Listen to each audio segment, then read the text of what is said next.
vous commencez parfois par une prière. Oui, on pourrait demander l'Esprit Saint. Ça collerait assez bien en fait. Avec qui on faisait la doxologie, puisque c'est très trinitaire. J'avais là vraiment demandé l'Esprit Saint. Quelqu'un peut donner un chant, s'il vous plaît. Quelqu'un. Viens, Esprit de Dieu. Viens, Esprit de Dieu. Viens, Esprit de Dieu. Que brille ta flamme, ravive nos âmes, la foi, l'espérance et l'amour.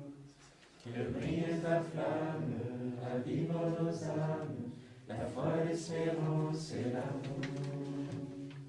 Viens, Esprit de Dieu. Viens, Esprit de Dieu. Viens, Esprit de Dieu. Viens, Esprit de Dieu.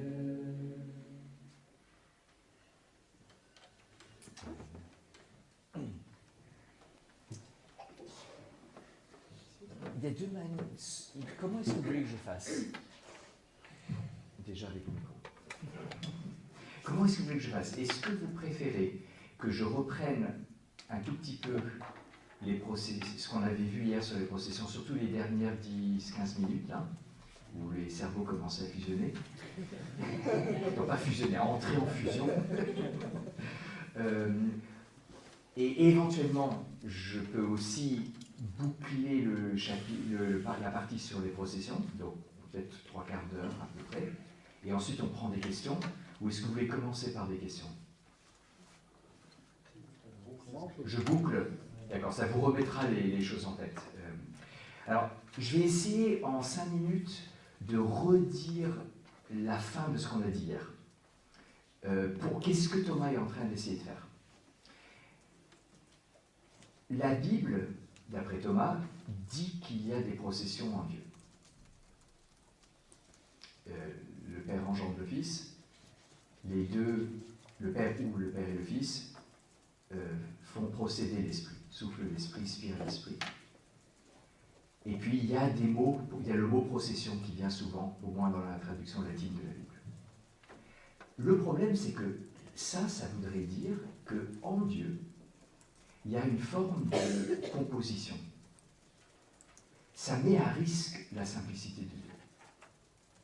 Comment Dieu peut être parfaitement simple en lui-même s'il y a ces mouvements intérieurs?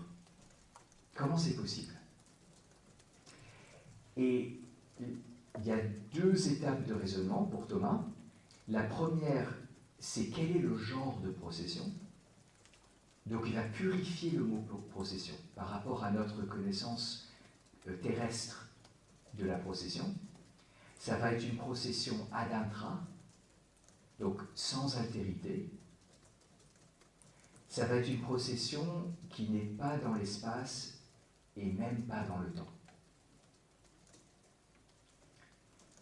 Mais après, donc ça c'est une première étape, un peu générale. On a un nouveau type de procession qui n'existe pas en fait dans le monde.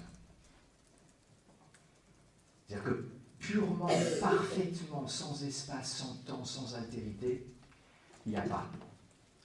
Mais on peut s'y approcher avec l'image de la lumière, par exemple, ou bien mieux avec l'image de la pensée. Par contre, Thomas se retrouve face à une deuxième question, là c'était peut-être plus difficile. J'ai peut-être aussi moins bien expliqué, et puis vous et moi on était fatigués. Et puis c'est peut-être un peu plus étranger à notre mode de pensée. C'est que Thomas se demande, mais maintenant comment je fais pour expliquer qu'il y en a 2? Qu'il y a ces 2 processions.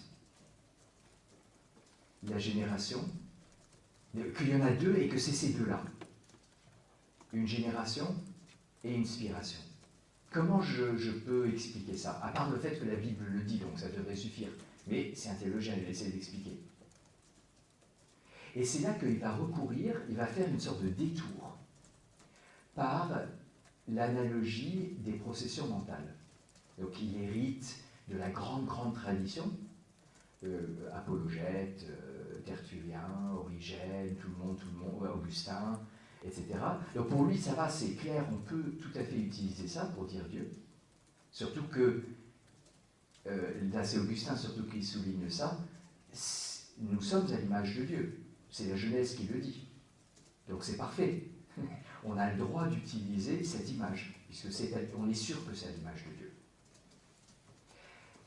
Et il se trouve que les processions mentales, c'est la forme de procession, c'est-à-dire de production de quelque chose, qui est le plus apte à ne pas rompre, la plus apte à ne pas rompre l'unité, la plus correspondante à quelque chose de ad intra, sans espace et sans temps. Donc, ce qu'il va faire, il va essayer de penser chacune des deux processions à partir de la procession mentale. Mais il va devoir montrer que chacune correspond à une des processions mentales.